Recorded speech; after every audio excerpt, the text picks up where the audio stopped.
Well, some kind of sort of breaking news today. Saudi OPEC increasing oil production. My thought is, why don't we just do it ourselves? I guess that's way too easy. Joining me to talk about it is our great friend, Senator John Barrasso, Republican Conference Chairman and ranking member of the Energy and Natural Resources Committee, coming back from Ukraine. You know, so the Saudis are putting 200,000 more barrels, Saudi OPEC, 200,000 more barrels. It's nothing. Well, prices went up today. I'm sure you know this, but they went up $2 anyway, and they're running around just south of $120. So that and all these machinations about strategic petroleum reserve robbery, none of that's work.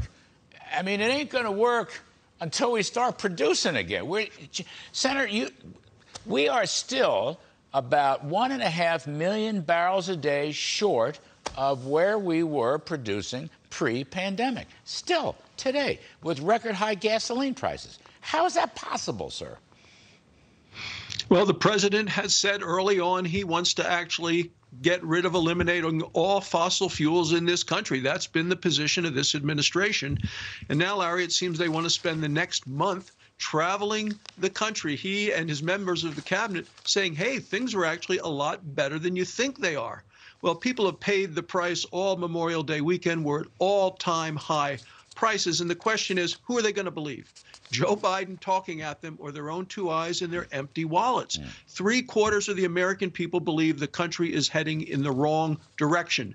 And you saw I had the Secretary of Interior, the Energy Committee. She would not admit that oil prices and gas prices were too high. You have the Secretary of Energy and the Secretary of Transportation say, hey, if you don't like the cost of gas, go buy an electric car. Look, people can't afford to buy gas or groceries, let alone an electric car. The American people have given up on this president because they know he is not competent to run the nation. And he keeps making the same mistakes. Nothing changes. The inflation piece in the Wall Street Journal, there was no change in policy. I mean, the forgiveness tour, as I call it, Janet Yellen and all these people going around saying, you know, forgive me that we missed inflation for a year and a half. They didn't acknowledge their role in the inflation problem, you know, the root causes of overspending, over-regulating, and over-money printing. I just want to read real quickly Joe Manchin, Senator Manchin's statement on OPEC today, and I'll quote directly, I firmly believe the United States should never have to depend on other nations to provide the energy we can produce ourselves. Now, that's pretty pithy from the West Virginian. I just wondered, you know, he's a Democrat. Gee whiz, gosh. What's wrong with that? Why wouldn't President Biden go with that? We know it to be true. We have so many untapped resources. Why be so stubborn? Consumers and businesses are paying the piper for the stubbornness of this anti-carbon, anti-fossil fuel administration, Senator. I don't get it. And instead of doing what you just described, President Biden looks like he's going to go hat in hand to Saudi Arabia, asking for them to produce even more energy on our behalf. Look, he has made a mess. The president has made a mess of foreign policy, energy policy. People have seen this all across the world, actually.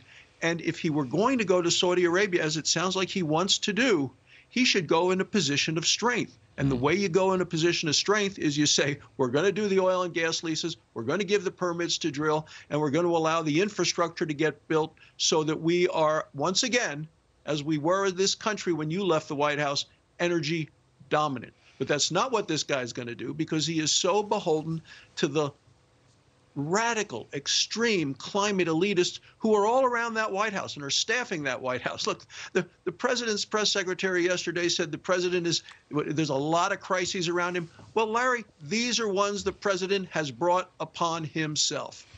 Senator, actually, Janet Yellen, distinguished economist and degrees, and she's married to a Nobel Prize winner, Janet Yellen said pipelines don't matter. You understand, John? Pipelines don't produce energy, so they don't matter. She actually said that. Now, that was also said a few months ago by the former press secretary, Madam Psaki. Pipelines don't matter, sir. So how do you, you got to help me here. You're very experienced in this. I'm just a city boy. I'm just saying, if you frack and drill and produce the stuff, and you want to get it to a refiner and ultimately to a gas station, don't you have to transport it? And aren't pipelines safer than, let's say, trucks? You tell me. Pipelines don't matter. That's what she said. Yellen said this. Pipelines matter a lot. The president, of course, day one in office, killed the Keystone XL pipeline, which would have brought 800,000 barrels of oil a day to the United States. You need pipelines to transport liquefied natural gas to terminals where they can then ship that to sell to our friends overseas who are engaged in this ongoing struggle with Russia's aggression against Ukraine. Pipelines are needed all across the country, and you're right, much safer than tankers or trucks or trains, more energy efficient as well. But these guys don't do the math. They don't see the big picture. All they do is want to worship at the altar of the climate elitists, and they have this smug superiority that if just the rest of us were as smart as they were, we would see the errors in our ways of wanting to have affordable energy so that we could drive the kids to school, go have the grandparents come to visit, and all the things that happen in day-to-day life in America. I tell you, Senator, I've known you a good long while. The pipelines don't matter. I may have to process that for a long time. And this from a highly educated woman who was also former Fed chair and now running the Treasury Department. Pipelines don't matter. It's quite remarkable. Senator Barrasso, we thank you for your time, sir. Glad you're home safe from the Ukraine. Thank you. We have that Secretary of Treasury in front of the Finance Committee on Tuesday, and I'm looking forward to boring in with some of these important questions about the future of our economy and our nation. I'm happy to write some bullets for you if you want. I'm just a simple guy. Pipelines don't matter. It boggles my mind. Senator John Barrasso, thank you, sir.